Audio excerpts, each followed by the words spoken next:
If animals were judged by human laws, most of them wouldn't be endangered. They'd be incarcerated, some for assault, some for murder, some for crimes so disturbing that even humans don't usually commit them. But here's the part nobody wants to think about. These animals aren't rare. They're not hiding deep in the jungle. They're not somewhere far away. Some of them live near us. Some of them live with us. And by the end of this video, you're going to realize something uncomfortable. Nature isn't dangerous because it's wild. It's dangerous because it has no laws. Dolphins, the criminals with the best PR team. Dolphins are friendly, smart, safe. Do you really believe this? That's the story. But that story only exists because dolphins don't have court records. Because if they did, they'd already be banned from public waters. Dolphins don't just attack other animals. They attack for entertainment. Porpoises have been found beaten to death with no signs of being eaten. No hunting, no survival motive, just violence. And then there's the part people avoid talking about. Male dolphins form coordinated groups whose sole purpose is to isolate a female, chase her for days, and force repeated mating. That's not instinct, that's planning. And dolphins understand mirrors. They understand memory. They understand cause and effect, which means they understand exactly what they're doing. Verdict? Life sentence, no parole. And we are nowhere near the worst offender. Lions, mass infanticide. As policy, lions are sold to us as protectors, kings, symbols of order. That story survives right up until a new male takes control of a pride. Because the first thing he does isn't protect anyone. It isn't lead, it isn't defending territory. He hunts the cubs, not because they're weak, not because they're a threat, not because he's starving. He kills them because their deaths reset the female's biology. Dead cubs mean faster reproduction. Faster reproduction means his genes replace theirs. This isn't survival, it's genetic cleansing. Now pause for a second and translate that into human terms.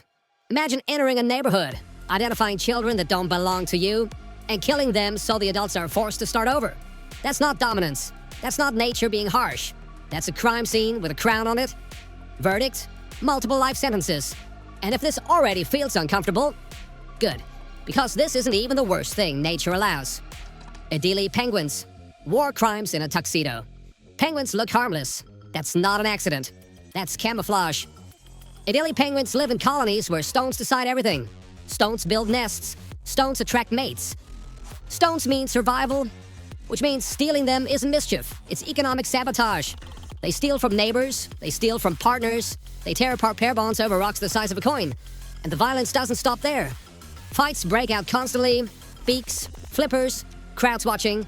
Then comes the part nobody likes to mention. Mating that isn't mutual. Happening in public, surrounded by witnesses. No intervention, no resistance, no reaction. Just an entire colony looking the other way. History has a word for that. And it's never neutral. Verdict? Accessory to violent crime. And if this one felt uncomfortable, you haven't seen how much worse it gets. Sea otters. Hostage negotiators. Sea otters are cute. That's not a personality trait. That's a legal strategy. Because behind that face, male sea otters have been observed doing something that doesn't even look like animal behavior. They kidnap baby seals. Not to eat them. Not to hunt. Not to survive. They take them hostage. Seal pups are dragged underwater and held there.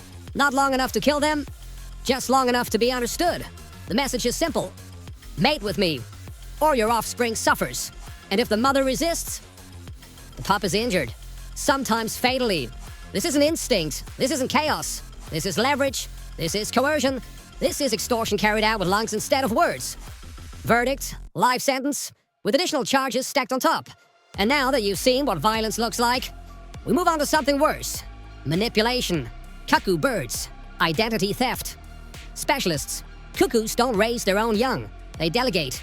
They wait until another bird leaves its nest, then slip in an egg that doesn't belong there. Sometimes they don't even stop there. They shove the real eggs out, erase the evidence. When the cuckoo chick hatches, it doesn't act like a guest. It grows faster, consumes more, screams louder than anything else in the nest. The host parents respond automatically. They feed it, protect it, work themselves to exhaustion, all while unknowingly raising the thing that killed their real offspring. This isn't survival. This is long-con fraud. It's identity theft executed before the victim even realizes they've been replaced. Verdict, identity theft, child endangerment, fraud, and the system keeps rewarding it because we're still not done. Chimpanzees, warlords with thumbs. Chimpanzees don't fight by accident. They organize. They patrol borders like soldiers. They move in groups. They wait. When they attack, it isn't loud chaos. It's an ambush. Rivals are isolated, overpowered, executed. And they don't stop at adults. Infants are killed deliberately, not in panic, not in confusion, but to erase future competition. This isn't animal aggression. This is genocide logic. Chimpanzees understand loyalty. They understand punishment. They enforce hierarchy, which means they understand consequence. They know what killing does, and they do it anyway. Verdict: crimes against humanity. And now that you've seen what organized violence looks like, we move closer to home. House cats. Domesticated serial killers. Your cat. Yes, that one curled on your sofa, purring. It kills. Not a little, not occasionally. Billions of animals every single year. And most of the time, it doesn't even eat them. This isn't survival. This is sport. Pure, deliberate, calculated sport. We didn't tame cats. We invited an apex predator into our homes and hoped charm and cuteness would control instinct. It doesn't. Verdict: mass ecological annihilation. A small, furry tyrant with claws and teeth. And yet, somehow, we still call them cute. Honeybees. Biological suicide units. Bees don't just sting, they commit to it. A bee stings knowing it won't survive the act. Its body tears itself apart in the process. The bee knows this. Evolution knows this. And when the hive feels threatened, hundreds are deployed instantly. No hesitation, no retreat, no concern for survival. They aren't defending an individual, they're executing a protocol. This isn't courage, this isn't panic. This is weaponized self-destruction. A living system built to trade lives for damage. Verdict: biological terrorism. And if this already feels extreme, it gets worse. Wolves. Mob justice. Wolves don't fight fair. They don't duel. They don't give chances. They isolate. They watch the group, identify the weakest, and then they run it. For miles, for hours, until the body gives up before the mind does. And when it finally collapses, they don't end it quickly. They go for the legs, the soft tissue, slow damage, maximum control. Is this hunting, or is it punishment? And when a wolf breaks pack rules, there's no trial, no second chance. They're exiled. Which sounds merciful until you realize exile just means death without witnesses. Execution with extra steps. Verdict: death by committee. And the pack moves on like nothing happened. At this point, you might think predators are the problem. They're not. The most dangerous animals aren't the ones that kill fast. They're the ones that plan, manipulate, and never get punished. Crocodiles? Evidence disposal experts. Crocodiles don't hurry. They wait, they grab, drag you underwater, and spin until bones give way. The death roll isn't about killing fast. It's about control. And when the body stops fighting, they don't eat it, they hide it. Under logs, in mud, left to rot. Why? Because rotting flesh is softer. Because resistance disappears with time. Is that hunger or preparation? Is that feeding or evidence management? This isn't a predator eating. This is body disposal. Verdict: career criminal. And they've been getting away with it for millions of years. Octopuses. Escape artists. Octopuses don't just react. They think. They solve puzzles meant for humans. Open sealed jars. Disable equipment that traps them. They flooded laboratories. Escaped locked tanks. And slipped back in without being noticed. That's not instinct. That's problem solving under confinement. Ask yourself this. If they can escape once, what stops them from doing it again? And here's the uncomfortable question.